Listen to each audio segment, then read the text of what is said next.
अयोध्या में नरेंद्र मोदी को नहीं मिला रामलल्ला का आशीर्वाद। जिस राम भूमि की दुहाई देकर करोड़ों हिंदुओं के दिल में बसते थे नरेंद्र मोदी, उस राम भूमि ने ही पीएम मोदी को किया नाखुश।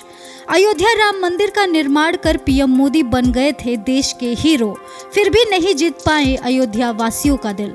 क्या कमी रही, क्या रणनीति रही और पीएम मोदी को अयोध्या से हार का सामना क्यों करना पड़ा? आइए तमाम खबरों को डिटेल में जानते हैं। लोकसभा चुनाव के जो नतीजे इस बार सामने आ रहे हैं, उसने बीजेपी की नींद उड़ा दी है। कहने को एक बार फिर केंद्र में मोदी सरकार बनती दिख रही है, लेकिन इस बार के नतीजे कमजोर बहुमत की ओर इशारा कर रहे हैं। जिस चुनाव में नारा 400 पार का दिया गया था, वहां पर इस समय 300 सीटों तक पहुंचने में भी बीजेपी के पसीने छूटते दिख रहे हैं। इस चुनाव में बीजेपी ने राम मंदिर का मुद्दा भी काफी जोरों शोरों से उठाया था। पार्टी की तरफ से लगातार राम के नाम पर हिंदू वोटरों को अपनी तरफ करने का प्रयास किया जा रहा था, फिर भी बीजेपी को अयोध्या ने धुतकार दिया। नरेंद्र मोदी को अयोध्यावासी इतनी जल्दी भूल गए, जबकि राम मंदिर का प्राण प्रतिष्ठा कार्यक्रम भी इसी साल जनवरी में हुआ।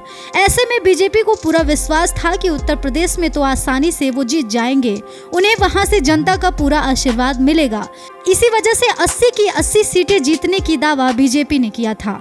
लेकिन जो नतीजे सामने आ रहे हैं, उसने योगी और मोदी की चिंता को बढ़ा दिया है। समाजवादी पार्टी ने बड़े स्तर पर यूपी में अपनी जगह बनाई है। समाजवादी पार्टी उन इलाकों में जीत के करीब पहुंच गई है जहां पर पिछले चुनाव तक बीजेपी को बड़ी जीत हासिल हुई थी। ऐसे में सुनने वाले ये सवाल कर रहे हैं कि आखिर अयोध्या से राम लहर कहां गई? मोदी जी तो राम जी के सबसे करीबी थे, फिर राम जी का आशीर्वाद उन्हें क्यों नहीं मिला? राम मंदिर का मुद्दा वैसे तो पूरे देश के लिए अहम था, लेकिन उत्तर प्रदेश के लिहाज से कुछ सीटों पर इसका सबसे ज्यादा प्रभाव था। अब फैजाबाद सीट तो केंद्र में थी ही, इसके अलावा गोंडा, कैसरगंज, सुल्तानपुर, अंबेडकर नगर, बस्ती सीट पर भी राम मंदिर का काफी दबदबा था। ये सारी सीटें फैजाबाद के आसपास ही पड़ती हैं। ऐसे में माना जा रहा था कि यहाँ से बीजेपी को ज्यादा चुनौती नहीं मिलेगी, लेकिन चुनावी नतीजे ने सभी को हैरान कर दिया। जिस अयोध्या को लगातार रामनगरी कहकर संबोधित किया गया, जहाँ पर सबसे ज्यादा बीजेपी ने राम के नाम पर वोट मांगा, उसी सीट पर समाजवादी पार्टी ने बड़ा गेम खेल दिया। आपको बता दें कि बीजेपी की हालत खराब है।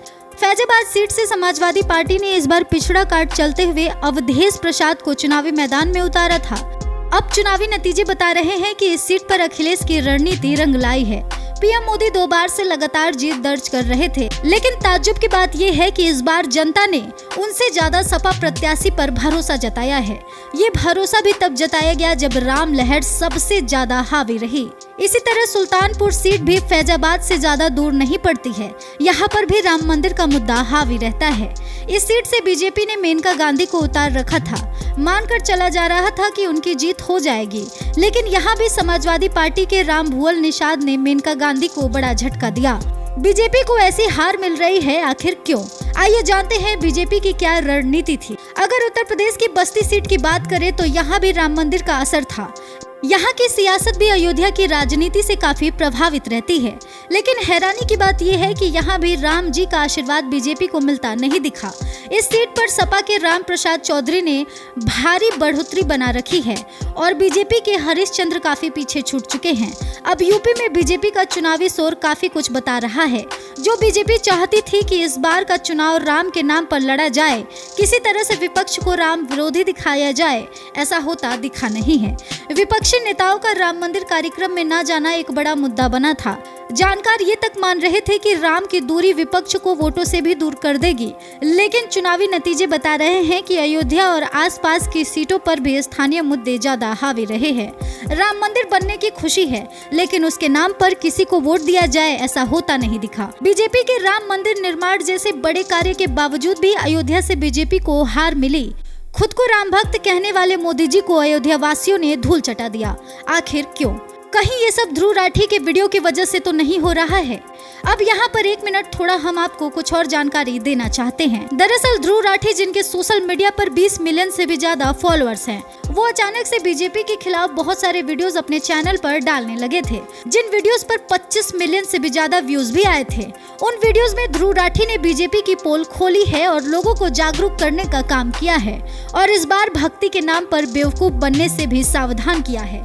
तो हो सकता है कि ध्रुव राठी का ये वीडियो लोगों ने देखा हो और इस वजह से ये बदलाव आ गया हो। अयोध्या वासियों ने बीजेपी को अयोध्या से आउट करके ये देश को बता दिया है कि वो राम के भक्ति में इतने नहीं डूबे हैं कि उन्हें कोई भी आसानी से ठग ले। अयोध्या राम मंदिर बना तो वहाँ पर रोजगार भी बढ़ा, आए दिन श्रद्धालुओं के आने जाने पर वहाँ पर आय का एक अच्छा स्रोत भी बन गया। ये सब हर किसी को दिखता है, मगर जो नहीं दिखता वो है उन गरीबों का दर्द जिनसे उनका घर छीन लिया गया, जिनके वजूद को राम मंदिर प्राण प्रतिष्ठा के दौरान नए पर्दों से ढक दिया गया ताकि लोगों को अयोध्या की बड़ी व खूबसूरत इमारतें दिखे, मंदिर के आसपास बसे गरीबों की टूटी झोपड़ियां नहीं। खैर, बड़ी बात यह है कि बीजेपी अयोध्या से हार गई है और इस वजह से बीजेपी को बड़ा झटका लगा है।